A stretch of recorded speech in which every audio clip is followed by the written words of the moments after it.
ওঝার ঝাড়ফুঁকের পর মৃত্যু হলো 5 বছরের এক শিশুর। মর্মান্তিক ঘটনাটি ঘটেছে হেমতাবাদ থানার ভানইল সংলগ্ন কলুয়া গ্রামে। মৃত শিশুর নাম নন্দিনী হাসদা। সে স্থানীয় একটি প্রাথমিক বিদ্যালয়ের প্রথম শ্রেণীর ছাত্রী ছিল। পুলিশ ও স্থানীয় সূত্রে জানা গিয়েছে, রবিবার বিকেলে বাড়ির উঠোনে অন্য শিশুদের সঙ্গে খেলছিল নন্দিনী। সেই সময় একটি বিষধর সাপ তাকে কামড়ায় বলে অভিযোগ। শিশুটির চিৎকার শুনে পরিবারের সদস্য ও প্রতিবেশীরা ছুটে আসেন। অভিযোগ, এরপর নন্দিনীকে দ্রুত হাসপাতালে নিয়ে যাওয়ার পরিবর্তে কলুয়া গ্রামের এক ওঝার কাছে নিয়ে যাওয়া হয়। সেখানে প্রায় 4 ঘন্টা ধরে চলে ঝাড়ফুঁক ও টুকটাক, কিন্তু ধীরে ধীরে শিশুটির শারীরিক অবস্থার অবনতি হতে থাকে। পরিস্থিতি আশঙ্কাজনক হওয়ায় গ্রামের মোড়ল শিশুটিকে ওঝার কাছ থেকে নিয়ে প্রথমে হেমতাবাদ গ্রামীণ হাসপাতালে ভর্তি করেন। সেখান থেকে চিকিৎসকেরা নন্দিনীকে রায়গঞ্জ মেডিকেল কলেজ হাসপাতালে রেফার করেন। রায়গঞ্জ মেডিকেল কলেজ হাসপাতালে শিশু বিভাগে ভর্তি করা হয় তাকে, কিন্তু চিকিৎসাধীন অবস্থায় সোমবার রাত প্রায় 11টা নাগাদ মৃত্যু হয় নন্দিনীর। মঙ্গলবার বিকেল প্রায় 4টা নাগাদ ময়নাতদন্তের পর মৃতদেহ পরিবারের হাতে তুলে দেয় রায়গঞ্জ থানার পুলিশ। নন্দিনীর বাবা নেপালে একটি প্লাইউড কারখানায় কাজ করেন, মা দিল্লিতে পরিযায়ী শ্রমিকের কাজ করেন। ঠাকুমা সঞ্জলি মুর্মুর কাছে বড় হয়ে উঠছিল নন্দিনী। মেয়ের মৃত্যুর খবর পেয়ে বাড়ির উদ্দেশ্যে রওনা দিয়েছেন বাবা মা। এদিন মৃত শিশু ঠাকুমা সঞ্জলি মুর্মু কি বলছেন শুনবো। আপনার নাম? সঞ্জীব। যে মারা গেছে কি হবে আপনার? ছেলের মেয়ে। ছেলের মেয়ে, নাতনি। হ্যাঁ, নাম কি? নন্দনী হাসদা। বয়স কত? 5 বছর। কি হয়েছিল? পোকায় কাটছিল কি হয়েছিল ঘটনাটা? রাতে। কি হয়েছিল? কোথায় ছিল? রাতে মানে ওই ঘরের ভিতরে কোথায় সেটা? বাড়িতে? বাড়িতে। ঘুমিয়েছিল তখন নাকি? না, তাহলে ওই বাচ্চার সঙ্গে খেলছিল। কটার দিকে? 7টা। তারপরে ওই যে নিয়ে গেলাম। কোথায়? প্রথমে ভর্তি করছিলাম হেমতাবাদ থেকে, তারপরে এইখানে ট্রান্সফার করে দিল। ওঝার কাছে দিয়ে গেছিলেন? হ্যাঁ, কোন কোথায় জায়গায় নিয়ে গেছিল? ওই আমার উদ্দিক থেকে। কিন্তু জায়গার নাম? ফুলুয়া। যেখানে ওঝার কাছে নিয়েছিলেন সেই জায়গাটা কোথায়? ওইটাই কুলুয়ায়। ফুলুয়া। ওটা কোন থানা পড়ছে, কোন জায়গায় পড়ছে? থানা হেমতাবাদ, পোস্ট অফিস। আপনার বাড়ি থেকে কতটা দূর?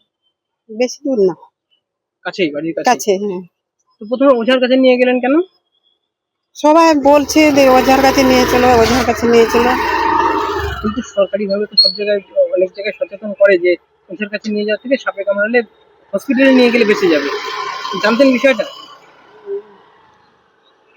জানা ছিল?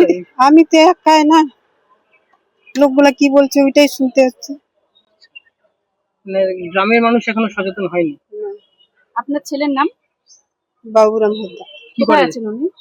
নেপাল। আর বৌমা? বৌমা দিল্লি। কি নাম? নন্দনী সুনিতা সুনিতা কি? কিস্কু। একটাই মেয়ে? ওদের কি একটাই? বৌমা। হ্যাঁ, যে মারা গেছে ও একটাই মেয়ে? হ্যাঁ হ্যাঁ, একটাই মেয়ে। একটা আপনার বয়স কাছে কত হবে? কার? যে মারা গেছে? 5 বছর বয়স। হুম। স্কুলে পড়তো? হ্যাঁ, কোন ক্লাসে? ওই ইয়াতে এইবার তো ভর্তি করছিলাম। ক্লাস 1-এ। হুম। আপনার কাছেই থাকতো? হ্যাঁ, কে কে থাকেন বাড়িতে? আরো 2টা বৌমা আছে। 2টা বৌমা। আর আপনার হসপিটালে কখন নিয়ে আসলেন? হসপিটালে এখানে নিয়ে আসছিলাম না, হেমতাবাদ হসপিটালে কখন নিয়ে গেছিলেন? তখন মোটামুটি মানে 8টা। 1টার দিকে। প্রথমে ওঝার কাছে নিয়ে যান, সেখানে হয়নি। না, ওঝা কি বলেছিল? ওঝা তো বলছিল যে হ্যাঁ হয়ে যাবে ঠিক। তারপরে ওর বাচ্চাটা ওইখান থেকে নিয়ে আসলাম, নিয়ে আস্তে আস্তে ওর বমি করে যাচ্ছে। আচ্ছা, কি সাপে কামড়েছিল যে দেখতে পেরেছেন? না, দেখতে পাননি? এই সাপে কামড়েছিল কি করে বুঝলেন? কাটছে। হ্যাঁ, কাটছে কোথায়? এই যে বামাতে। বাম পায়ে? পায়ে? না, ওই বলেছে না আপনারা দেখেছেন? না, ও বলেছে, আমরা আর কি ওইখানে ওর মাসিটা ছিল, দেখেছে? হ্যাঁ। এখন কি কোনো জায়গায় মনে হচ্ছে যে হসপিটালে আগে নিয়ে আসলে পরে বেঁচে যেত? এরকম কি মনে হচ্ছে? হ্যাঁ, ওইটা তো মনে হচ্ছে। কি মনে হচ্ছে? আগে নিয়ে আসলে ভালো হতো। মারা গেল কখন? কখন মারা গেল? 10টা। এই রায়গঞ্জ হসপিটালে? ঘটনায় এলাকায় নেমে এসেছে শোকের ছায়া। এই ঘটনায় রায়গঞ্জ থানায় একটি অস্বাভাবিক মৃত্যুর মামলা রুজু করে তদন্ত শুরু করেছে পুলিশ। উত্তর দিনাজপুরের রায়গঞ্জ থেকে নিজস্ব প্রতিনিধির রিপোর্ট, টাইমস 14 বাংলা। সারা ইন্ডিয়া এখন রিলায়েন্সের ডিস্কো উদযাপন করছে। DISCO অর্থাৎ ডিজিটাল ইন্ডিয়া সেলের ক্রেজি অফারে খুশিতে ডিস্কো করছে। কেউ কেউ ডিসকাউন্টেড ডান্স করছে, আবার কেউ সরাসরি 50% অফে। তাই আপনিও আপনার নিকটতম রিলায়েন্স ডিজিটাল স্টোরে আসুন আর ডিস্কোর মাধ্যমে আপনার পছন্দের ইলেকট্রনিক্স নিয়ে যান। স্বেচ্ছাসেবী সংস্থা খুলতে চান? তাহলে রেজিস্ট্রেশন প্রক্রিয়া শুরু করুন। যে কোনো এনজিও খুলতে চাইলে এনজিও কনসালটেন্সি আপনাকে স্বেচ্ছাসেবী সংস্থার নিবন্ধন করাতে সম্পূর্ণ ডকুমেন্টেশন তৈরিতে পূর্ণাঙ্গভাবে সহায়তা করবে।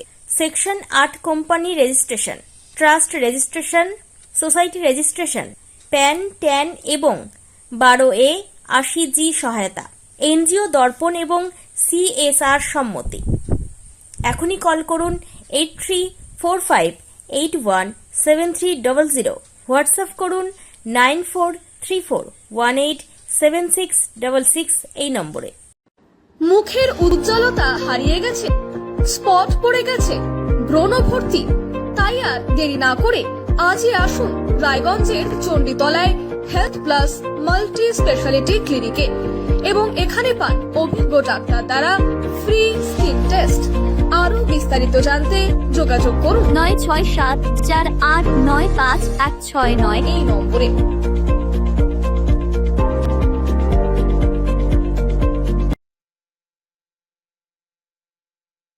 আজ তোমার বিয়ে সাজলো নতুন সাজে